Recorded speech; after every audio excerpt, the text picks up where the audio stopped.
Hello friends, स्वागत है आपका रविकांत केमिस्ट्री पॉइंट में। पिछले 2 वीडियो से हम फोटो केमिस्ट्री पढ़ रहे हैं।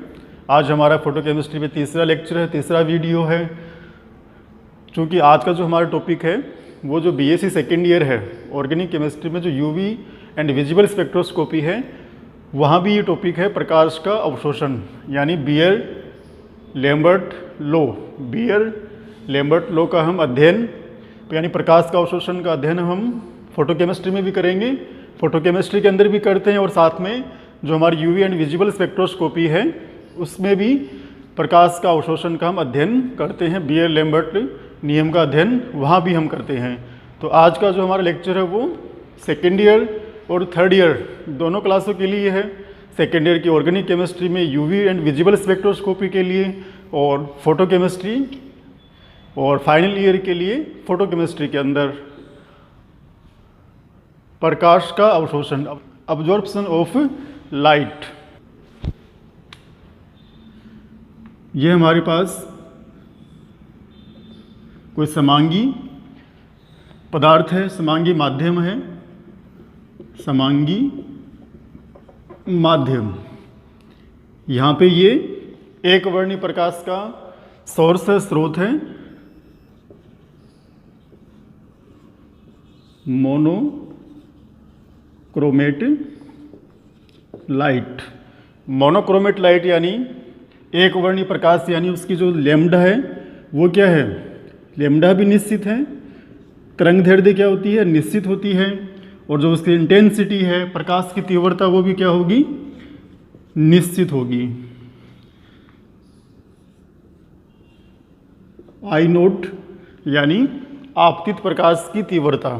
पदार्थ है या जो हमारा अवशोषक माध्यम है वो आपतित विकिरण के कुछ भाग का अवशोषण करता है, कुछ भाग उसमें से परावर्तित होकर वापस आ जाता है, और कुछ भाग उसमें से पारगमित हो जाता है, ट्रांसमिटेड हो जाता है। ये जो बाहर निकलता है वो हो गया आईटी। हमारे पास जो समांगी माध्यम ने अवशोषित किया प्रकाश को वो हो गया, उसकी तीव्रता होगी आई ए, और जो परावर्तित होकर वापस लौटता है वो हो गया आई आर। तो हम कह सकते हैं कि एक वर्णी समानांतर प्रकाश किरण जब किसी समांगी माध्यम में गुजरती है तो विकिरण के कुछ भाग का अवशोषण होता है, कुछ भाग का परावर्तन होता है, तथा शेष भाग पारगमित हो जाता है, ट्रांसमिटेड हो जाता है। तो इसे हम इस प्रकार से लिख सकते हैं,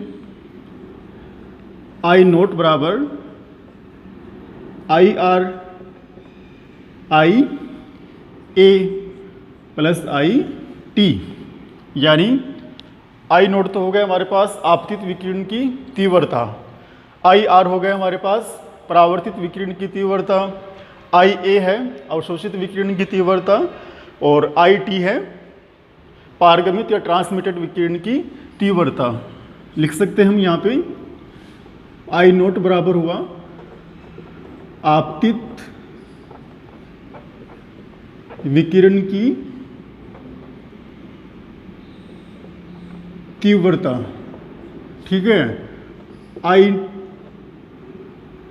आर हुआ हमारे पास परावर्तित विकिरण की तीव्रता, आई ए हुआ हमारे पास अवशोषित विकिरण की तीव्रता, और आई टी हुआ हमारे पास ट्रांसमिटेड या पारगमित विकिरण की तीव्रता, पारगम विकिरण की तीव्रता। कह सकते हैं कि किसी समांगी माध्यम पर जब एक वर्णी प्रकाश गिरता है तो उससे कुछ भाग का परावर्तन होता है, कुछ भाग का अवशोषण होता है, और शेष भाग उसमें से बाहर निकल जाता है। चूँकि जो प्रकाश किरण का जो परावर्तित भाग है या उसका जो परावर्तन है वो बहुत ही कम होता है, लगभग जो परावर्तित विकिरण की तीव्रता है, या हम कह सकते हैं कि जो एक वर्णीय प्रकाश है उसका थोड़ी सी मात्रा में क्या होता है, परावर्तन होता है, और वो लगभग है 4%। चूँकि ये मान बहुत कम है इसलिए से हम इसे नगण्य मानते हैं। तो हमें समीकरण ये प्राप्त हुआ हमारा आई नोट बराबर आई ए प्लस आई टी।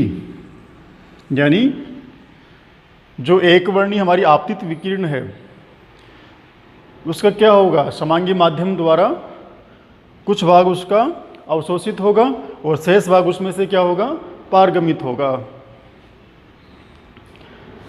यहाँ पे हम देख रहे हैं कि प्रकाश की तीव्रता क्या चीज़ है, इंटेंसिटी ऑफ लाइट क्या है, प्रकाश की तीव्रता यानी I। तो इसकी परिभाषा हम इस प्रकार से दे सकते हैं, पदार्थ की सतह से प्रति सेकंड प्रति इकाई क्षेत्रफल पर टकराने वाले फोटोनों की संख्या को हम प्रकाश की तीव्रता कहते हैं। जैसे हमारे पास ये कोई पदार्थ की सतह है, इसका जो क्षेत्रफल है वो है 1 सेंटीमीटर स्क्वायर, तो हम कह सकते हैं कि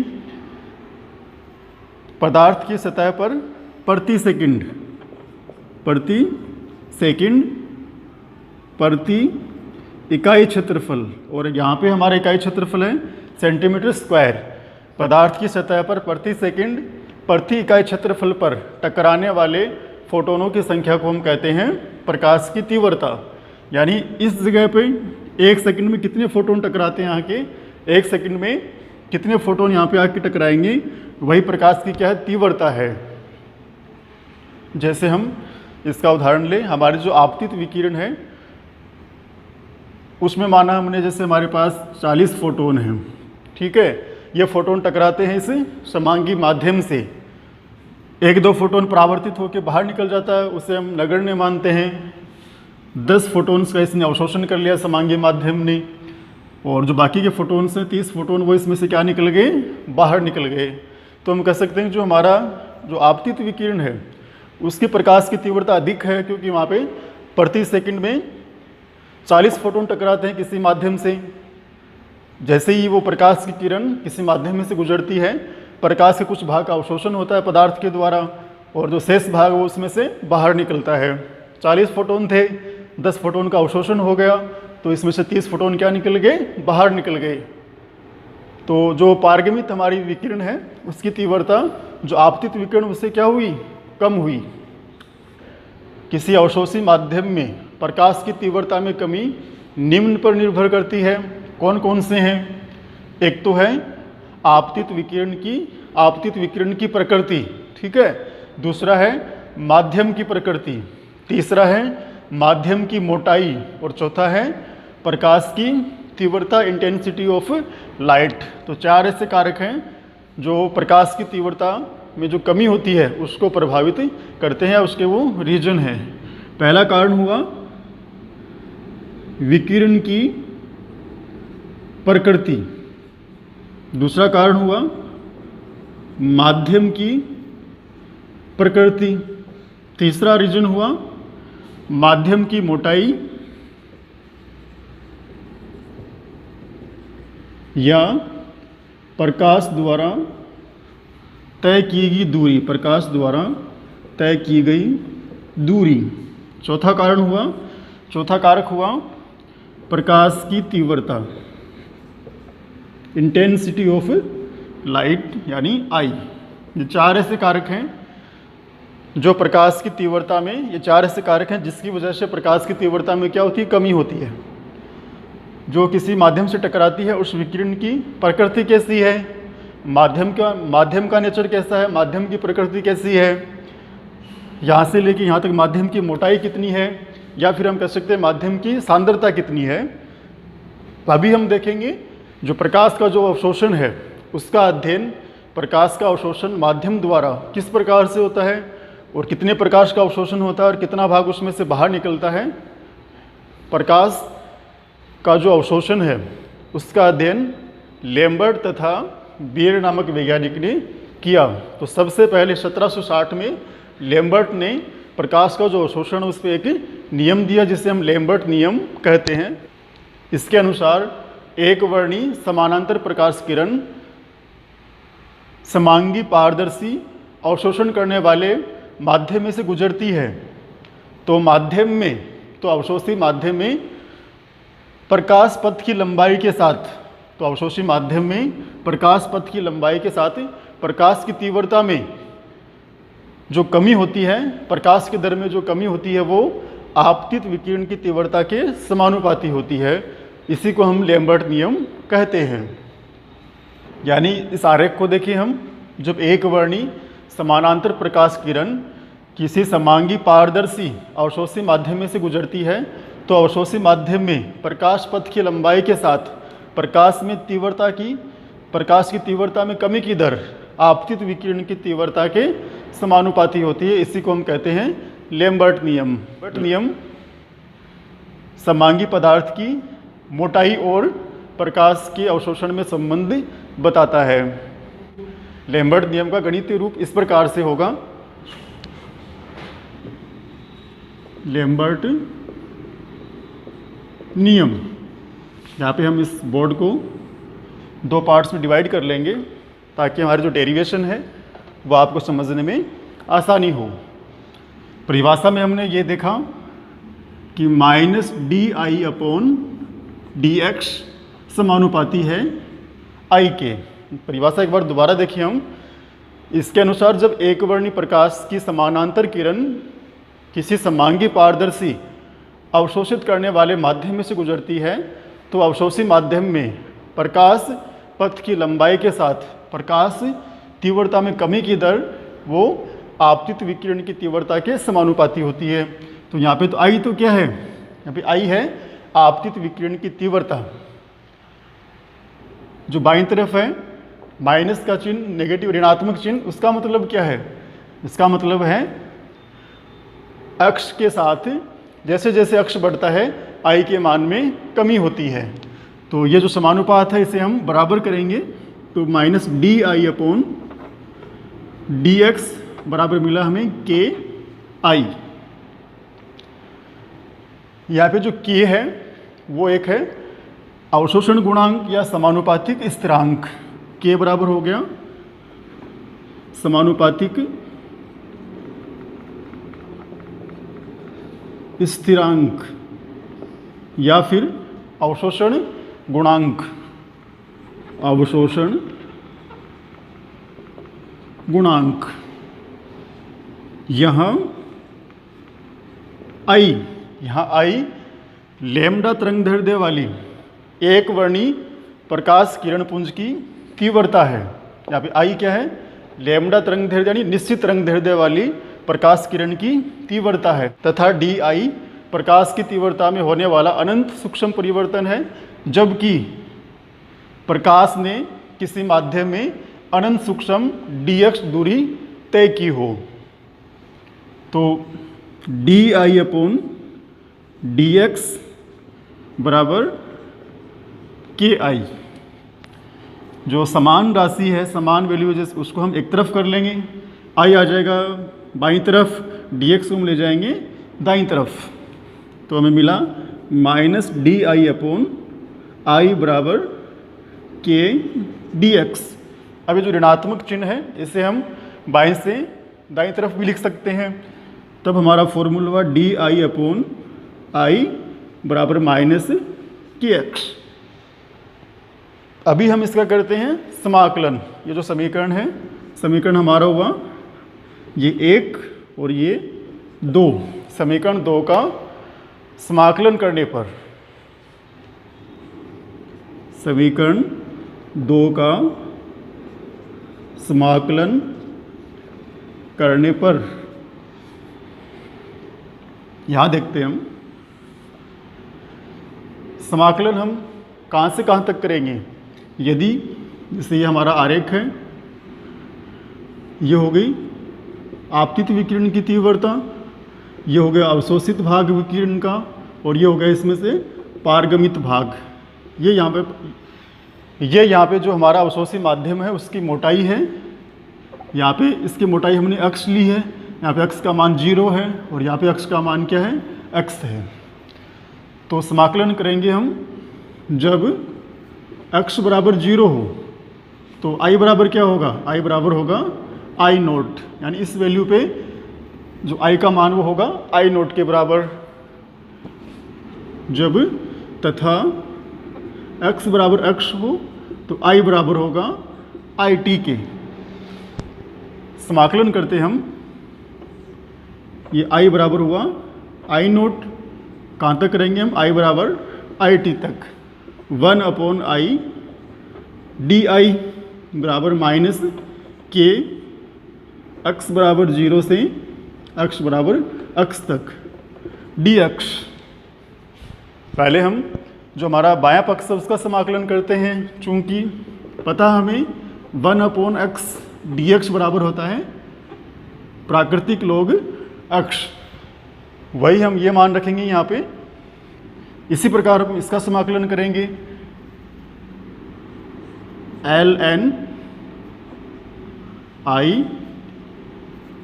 i बराबर आई नोट से i बराबर आई टी बराबर माइनस के x बराबर 0 से x बराबर x तक। तो यहाँ हम लिखेंगे प्राकृतिक log आई टी माइनस प्राकृतिक log आई नोट बराबर माइनस के x। पता है हमें जो लघुगुणक का नियम है, जैसे ये हमारे पास है एल प्राकृतिक log a माइनस प्राकृतिक log b को हम लिख सकते हैं प्राकृतिक log या log a अपॉन b। इसी प्रकार से इसे हम लिखेंगे log I T upon I note बराबर माइनस के एक्स। यहाँ पे ये जो हमें मान प्राप्त हुआ, यदि हम समीकरण को जो अंश वाला उसे हम हर में कर दें, हर वाले को हम अंश में कर दें, या समीकरण को हम उल्टा कर दें, यानी हम इस प्रकार से भी लिख सकते हैं ln I naught upon I T बराबर, जो इधर माइनस का था वो हो जाएगा प्लस का के एक्स। चूंकि ये प्राकृतिक log है, नेचुरल log है, इसको हम चेंज करते हैं log 10 में, तो 2.303 log I naught upon I T बराबर हुआ के एक्स। जो 2.303 है उसे हम ले जाएंगे राइट साइड में, तब हमें मिला log I naught upon I T बराबर के अपॉन 2.303 x।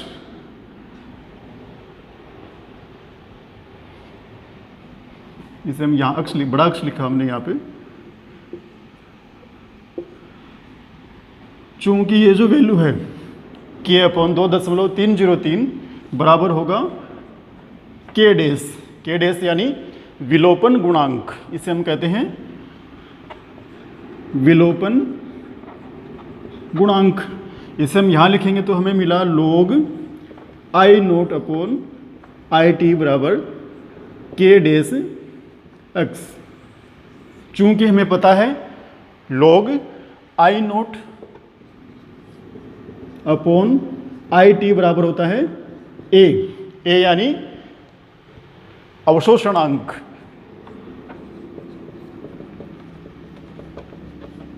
ए को हम कहते हैं अवशोषणांक या अब्जॉर्बेंस, अवशोषणांक या अब्जॉर्बेंस। चूंकि ये दो हमें फॉर्मूले याद रखने होंगे, पहले लिखा नहीं हमने। ए बराबर होता है I naught upon I T, ठीक है, और एक टी बराबर होता है I T upon I naught. A को तो हम कहते हैं अवशोषणांक, अवशोषणांक बराबर होता है आपतित विकिरण की तीव्रता पारगमित विकिरण की तीव्रता के अनुपात को हम कहते हैं अवशोषणांक।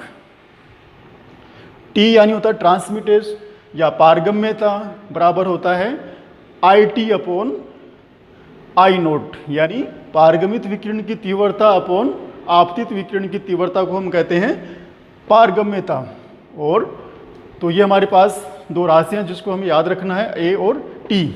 ए यानी अवशोषणांक, टी यानी पारगम्यता। तो log I naught upon I T को भी हम कहते हैं ए यानी अवशोषणांक। तो यहाँ पे हम लिखें तो ए बराबर हुआ के डैश अक्ष और ए समानुपाती हुआ अक्ष के। यानी हम यहाँ पे कह सकते हैं जब एक वर्णी समानांतर प्रकाश किरण किसी अवशोषक माध्यम के अभिलंब से गुजरती है तो अवशोषणांक है वो प्रकाश द्वारा तय की गई दूरी की क्या होता है, समानुपाती होता है। प्रकाश द्वारा तय की गई दूरी के समानुपाती होता है। तो ए समानुपाती है अक्ष। तो ये तो हुआ लैम्बर्ट का नियम। तो यदि हम सार देखें लैम्बर्ट नियम का यही सार है, जो अवशोषणांक है या जो प्रकाश का जो अवशोषण है वो निर्भर करता है पदार्थ की या अवशोषी माध्यम की मोटाई पर। मोटाई की वो क्या होता है, समानुपाती होता है। तो यह तो रहा लैम्बर्ट नियम। बियर नियम, बियर लॉ,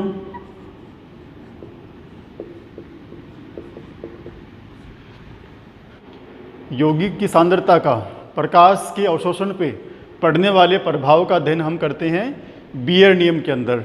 अब बियर नियम के अनुसार जब एक वर्णी समानांतर प्रकाश किरण समांगी विलयन में से गुजरती है तो अवशोषणांक है वह विलयन की सांद्रता के समानुपाती होता है। अवशोषणांक यानी ए समानुपाती है सी के। बियर नियम कहता है कि जब एक वर्णी, ये हमारे पास एक वर्णी आपतित किरण है, ये कोई हमारे पास विलयन है, यानी बियर के अनुसार जब एक वर्णी समानांतर प्रकाश किरण किसी समांगी विलयन में से गुजरती है तो अवशोषणांक है वो विलयन की सांद्रता के समानुपाती होता है, यानी ए बराबर हुआ के डैश सी। चूँकि पता हमें ए बराबर होता है log 10 I naught upon I T.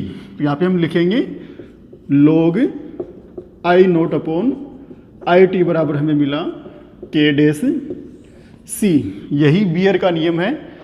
यानी बियर का नियम बताता है कि प्रकाश का अवशोषण विलयन की सांद्रता पे निर्भर। ये हुआ बियर नियम। बियर नियम लैम्बर्ट नियम के समान ही है। अंतर यही है, लैम्बर्ट नियम के अनुसार प्रकाश का अवशोषण परत की मोटाई पर निर्भर करता है, जबकि बियर के अनुसार प्रकाश का अवशोषण विलयन की सांद्रता पर निर्भर होता है।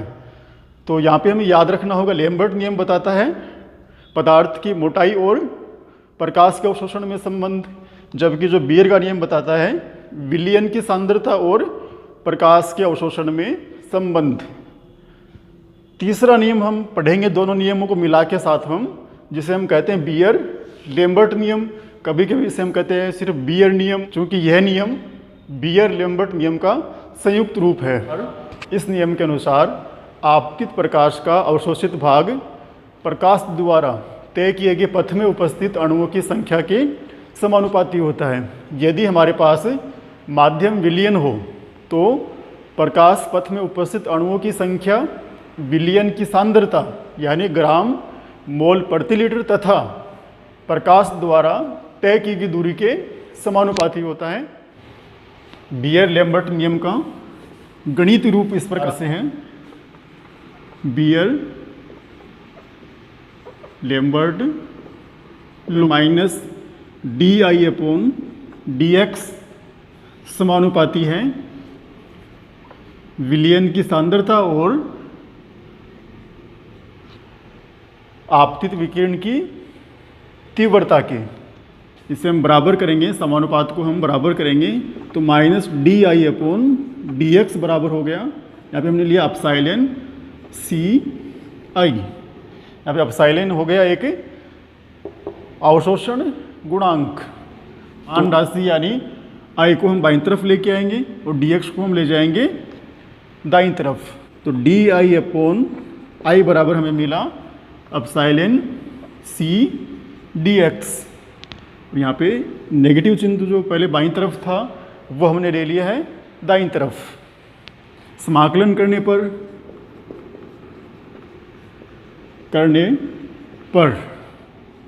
समाकलन हम कहाँ से कहाँ तक करते हैं, अक्ष बराबर 0 हो तो आई बराबर हो जाएगा आई नोट, और अक्ष बराबर अक्ष हो, यहाँ पे हम कैपिटल अक्ष लिया था पहले, अक्ष बराबर अक्ष हो तो आई बराबर हो जाएगा आई टी के। तो ये हुआ समाकलन आई बराबर आई नोट, आई बराबर I T, 1 upon I D I बराबर माइनस अपसाइलन एक स्थिरांक है, सांद्रता भी स्थिरांक है। यहाँ पे समाकलन होगा दूरी का, x बराबर 0 से x बराबर x तक यानी dx का। जब इसका हम समाकलन करते हैं जैसे हमने लैम्बर्ट नियम में किया वैसे हम यहाँ करेंगे इसका, तब हमें मिला प्राकृतिक लोग IT माइनस प्राकृतिक लोग I नोट बराबर एप्सिलॉन C x, यानी इसे हम लिख सकते हैं लघु गुणक के नियम के अनुसार प्राकृतिक लोग IT अपॉन I नोट बराबर हमें मिला माइनस एप्सिलॉन C x। चूँकि प्राकृतिक लोग इसे हम लोग 10 में चेंज करेंगे तो 2.303 लोग IT अपॉन I नोट बराबर माइनस एप्सिलॉन C x। चूँकि I नोट हमें ऊपर चाहिए अंश के रूप में और IT हमें नीचे चाहिए, तो इस समीकरण को ऐसे लिखेंगे, यहाँ पे जो नेगेटिव चिन्ह वो चेंज हो जाएगा पॉजिटिव चिन्ह के अंदर। 2.303 लोग I नोट अपॉन IT बराबर मिला हमें एप्सिलॉन C x। ये जो एप्सिलॉन है जो अवशोषणांक है, जो अवशोषण गुणांक है उसे हम ले आए बाईं तरफ, तब हमें फॉर्मूला मिला 2.303 अपॉन C x लोग I नोट अपॉन IT। यह समीकरण हो गया लगभग हमारा जो प्रथम कोटि अभिक्रिया है, रासायनिक बलगति की है, जिसमें हम प्रथम कोटि अभिक्रिया पढ़ते हैं, वहाँ पे T था और यहाँ पे क्या है C x है, बस इतना ही फर्क है। इसको ले जाएं हम वापस लेफ्ट तरफ में बाईं तरफ, तो एप्सिलॉन C x बराबर हुआ 2.303 लोग I नोट अपॉन IT। चूँकि एप्सिलॉन C x बराबर होता है A यानी अवशोषणांक। क्या होता है अवशोषणांक? तो इसकी जगह हम रखें इस समीकरण में A बराबर हमें मिला 2.303 लोग 10 I नोट अपॉन IT। यही हमने लैम्बर्ट नियम में लिया था अवशोषणांक, और ये अवशोषणांक हमें मिला बियर नियम में, और यही हमें प्राप्त हो रहा है बियर लैम्बर्ट लॉ के अंदर। यदि C बराबर 1 ग्राम मोल प्रति लीटर हो और जो दूरी है x वो हो 1 सेंटीमीटर, तो यहाँ पे जो A है वो किसके बराबर हो गया? दूरी है वो 1 सेंटीमीटर, तो हमारा जो अवशोषणांक है वो बराबर हो गया अवशोषक गुणांक के। इसको अब हम कहते हैं मोलर अवशोषण गुणांक। तो पूछेगा परिभाषा में आपसे मोलर अवशोषण गुणांक किसे कहते हैं? जब विलयन की सांद्रता 1 ग्राम मोल प्रति लीटर हो और प्रकाश द्वारा तय की गई दूरी हो 1 सेंटीमीटर, तो उस अवशोषणांक को हम कहते हैं मोलर अवशोषण गुणांक। ये तो हुई अवशोषणांक की बात। अभी हम देखते हैं पारगम्यता यानी T का मान क्या होगा। T हम किस प्रकार से निकालेंगे? चूंकि पता है हमें A बराबर होता है log I naught upon IT, या हम ऐसे लिख सकते हैं log I naught upon IT बराबर हो गया A। यदि हमें निकालना हो I नोट का मान तो हम ऐसे निकालेंगे, log इस तरफ चला गया, तब हमें मिला I नोट अपॉन IT बराबर 10 की पावर A। IT हम ले जाएंगे दाईं तरफ, तो I नोट बराबर हमें मिला IT 10 की पावर A। इस फॉर्मूले से निकाल सकते हैं हम I नोट का मान। और यदि हमें निकालना हो IT तो लिखें हम log IT upon I note बराबर -A, और log हम इस तरफ ले गए log 10, IT upon I note बराबर हमें मिला 10 की पावर इनवर्स 10 की पावर -A। हमें निकालना हो IT, तो IT बराबर हो गया I नोट 10 की पावर -A। यानी जब हमें ट्रांसमिटेड प्रकाश की तीव्रता निकालनी हो तब हम ये फॉर्मूला लगा सकते हैं। जब हमें अवशोषणांक दे रखा हो आपतित विकिरण की तीव्रता दे रखी हो, और जब हमें निकालना हो आपतित विकिरण की तीव्रता, तब हम ये फॉर्मूला काम में लेंगे। यहाँ पे आप मान दे रखा होगा जो ट्रांसमिटेड विकिरण है उसकी तीव्रता का, और साथ में दे रखा होगा अवशोषणांक का। तो ये फॉर्मूला भी हमें याद होना चाहिए। ट्रांसमिटेड विकिरण की तीव्रता आपतित विकिरण की तीव्रता के अनुपात को हम कहते हैं पारगम्यता। यदि आपको निकालनी हो परसेंटेज ऑफ पारगम्यता बराबर हो गया IT/I0 इंटू या गुणा 100। इसे हम निकाल सकते हैं पारगम्यता की प्रतिशत। चूँकि हमें पता है, चूँकि T बराबर हो गया IT/I0, दोनों तरफ log लेने पर, तो log T बराबर हुआ log IT/I0।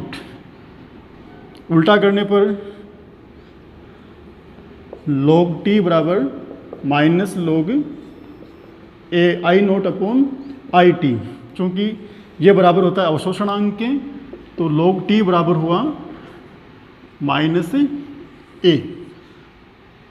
इसे हम ऐसे लिख सकते हैं log T बराबर -A। log हम इस तरफ ले गए तो T बराबर मिला हमें 10 की पावर -A। यदि आपको निकालना हो पारगम्यता और आपको क्वेश्चन में दे रखा हो अवशोषणांक, तो इसे निकाल सकते हैं हम। बियर लैम्बर्ट लॉ है, उसकी कुछ सीमाएं भी हैं। पहली कंडीशन ये है, जो प्रकाश है वो एक वर्णीय होना चाहिए और उसकी तरंगदैर्ध्य क्या होनी चाहिए, निश्चित होनी चाहिए। प्रकाश की तीव्रता भी निश्चित होना चाहिए। जो माध्यम है विलयन वो तनु होना चाहिए, तथा माध्यम में विलय का किसी प्रकार से संगुणन या वियोजन या आयनन नहीं होना चाहिए। अगर संगुणन या वियोजन होगा तो प्रकाश का क्या होगा, प्रकीर्णन होगा, और हमें जो रिजल्ट है वो वास्तविक प्राप्त नहीं होंगे। तथा प्रयोग में ताप स्थिर होना चाहिए।